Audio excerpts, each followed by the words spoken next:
Good morning, or whenever time of day it is you're listening to this. Tracy Brown here. And I was doing a little walk and I decided to stop what I was doing because I just needed to share this. So it's an absolute necessity that when we're trying to make peace with food and become more attuned to our signals of hunger and fullness and come to a place of body peace, that we are rejecting diet culture. And that means we're going to be rejecting a lot of things in the world. We're going to be rejecting a lot of what we have known to be normal. And when I say rejecting, basically turning away. Like, I'm not playing here anymore. I'm not playing in this sandbox. I'm not doing it. That doesn't mean you're not part of life. And that doesn't mean that you're not around people or don't actually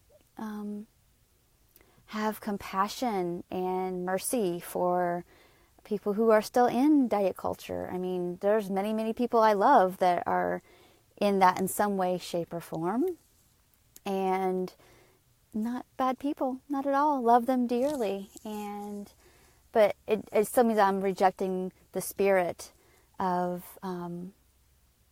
that kind of rejection and that kind of self-rejection. So we're totally doing that. We're saying no to diet culture and identifying it where it's at and what forms it comes in, and learning to have, just this buffer of protecting ourselves, like not going there. Nope, not going or supporting that. And that doesn't mean we're rejecting people. It just means we're rejecting that that form of self-rejection, basically, which is what diet culture is. It's against life. It steals your time, your energy, your money, your ability to fully see people for who they are and to fully even love people, because it brings out the spirit of rejection, self-rejection, jealousy, competing, comparison, envy, all that. But also, as you're doing that, and this is the trap I fell into, so I thought I should talk about it, is as you're doing this work, and it's so important, you're rejecting diet culture any way you see it, and notice it and feel it. And if it kind of feels that way, it might be. But I know there's always context to things. And it doesn't mean that wanting to care for your body means that you're in diet culture. It just means that you know the context of it. Like, I'm not trying to reject. I'm trying to care for. And you're seeing where the perfectionism and any of that kind of lies. But I would also say that you're going to want to fill up.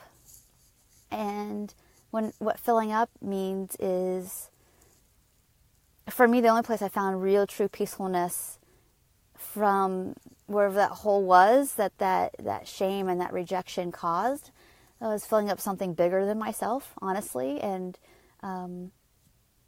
purpose. And, also not falling too much. I mean, I've definitely fallen this trap of being on this constant self-improvement thing, because that's kind of what happened to me. Is like, okay, I'm done with diet culture. And then it became like, okay, so this next thing, whether it's my career or self-improvement, that's what will make me then finally feel good enough. And it's not that. It's super important to get feedback and look at where your stuff is. And luckily I've had, I've surrounded myself with pretty good, guides and mentors in that. And my husband's really great at like, hey, you're kind of being, blah, blah, blah. And it's good to have people who can do that in love. Not people who are always like, you need to fix this or fix that or do this or do that. That's a little bit self-criticism as well. And this constant, a little bit of self-rejection there. But it's really about, am I spending too much time actually researching ways that I can be more compassionate? Sometimes I think we spend too much time even trying to fill up with a lot of too much, knowledge. And for me, that came in, if it wasn't trying to be good enough in the eyes of diet culture, it was, I'm going to be almost a little bit too much into how am I going to be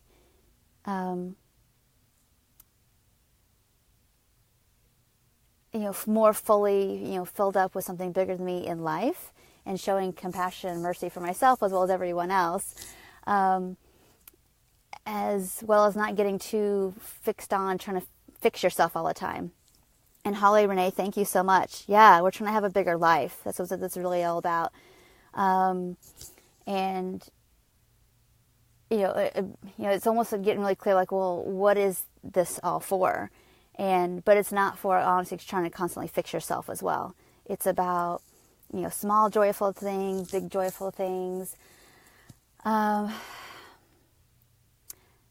and the reason I'm having this conversation, because I was thinking about, Oprah's speech last night. I didn't really watch the whole thing. I watched some of it. And I watch her, and I think, like, yes, thank you. And also, and I know that we all have our blind spots. This is why I'm not criticizing her, like, oh gosh, she doesn't have it all figured out like we want to do. But what's going on? Like, why this continuous focus on, we call it where things are bad and not good. And also, this relentless pursuit of, like, fixing something too. It feels a little bit too much.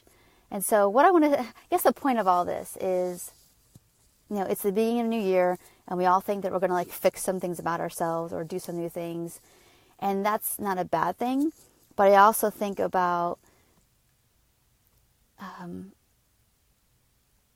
being a little quieter sometimes and stopping all the trying to do and try all the fix. And just like we teach with intuitive eating, is stopping to slow down and to listen more. And what's actually going to fill you up versus all the things you think you're going to do to, like, make yourself better. I think once we slow down and listen more, we get those small, still voice answers, and it's less about, like, constantly running to fix and fix and run and fix and fix. I think that's another way that we run away from ourselves. So hopefully this wasn't, like, confusing, like, what are you talking about? Probably people that need to hear this are going to definitely hear it. Some of you might feel confused. But I just want to put out there this message of, once we start to, see where our traumas are around food and weight and self-rejection, it's easy to, like, try to like, I guess, run and fix all that. And sometimes I think it's better to fill up maybe more with something bigger. And that's our life, of course. And even something bigger than our little selves can do. So I'm hoping all that was helpful. And know that all the efforts you're making, no matter where you're at in this process, whether you're like, your day-to-day is like, I'm honoring life by following my meal plan, or I'm honoring life by tuning in my hunger and fullness, or I'm honoring life by having cookies at breakfast, or I'm honoring and turning away from self-rejection through maybe turning inward more, or maybe it is, I'm going to get out of my isolation and doing things that you've always wanted to do, or being around situations where it's like, I've always wanted to really go to that thing, but I wouldn't let myself do it because I didn't know the people, or people wouldn't like me. That's the exact thing you probably need to do. You don't need to be the most sociable. You don't need to have the most wonderful things to say. It's more about, can I be here in a state of non-comparison, non-self-rejection? That would be honoring life. So those are some things I want to have y'all think about. If doing any of that feels unsafe, then that's your thing to be focusing on, is like, whether it's with our support systems, our professionals that help us, whatever we're doing, where is it that doesn't still feel safe to be more fully participating, and let people help you see your rejections and your traumas so that you can hand them over more.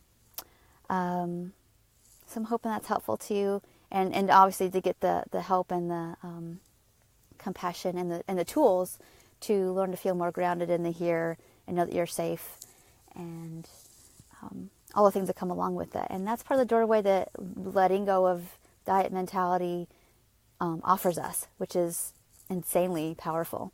So I hope this was helpful. There's just so much going on. It feels like that, things are shifting, and this feels like a powerful time of year to recognize I'm going to do my work and not get overly swept up in everything the world is doing, because that can put another burden on us that sometimes is not ours to bear, and sometimes it is. So that's something important to think about too. So anyway, I'll have more videos this week. I want to hear from you all about more of I love doing a mix of videos that are more like this, a little bit more philosophical, and then just like the day-to-day, what do I do with the feelings I have around food, around body, around movement, about whatever, tools.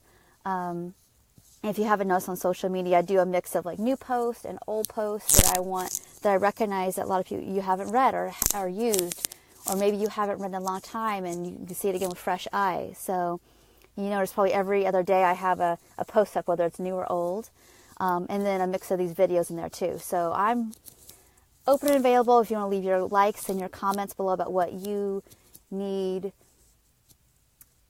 guidance around. And I'm here to listen and to offer what it is that I've learned and I've gone through, and what I continue to learn about to share with you.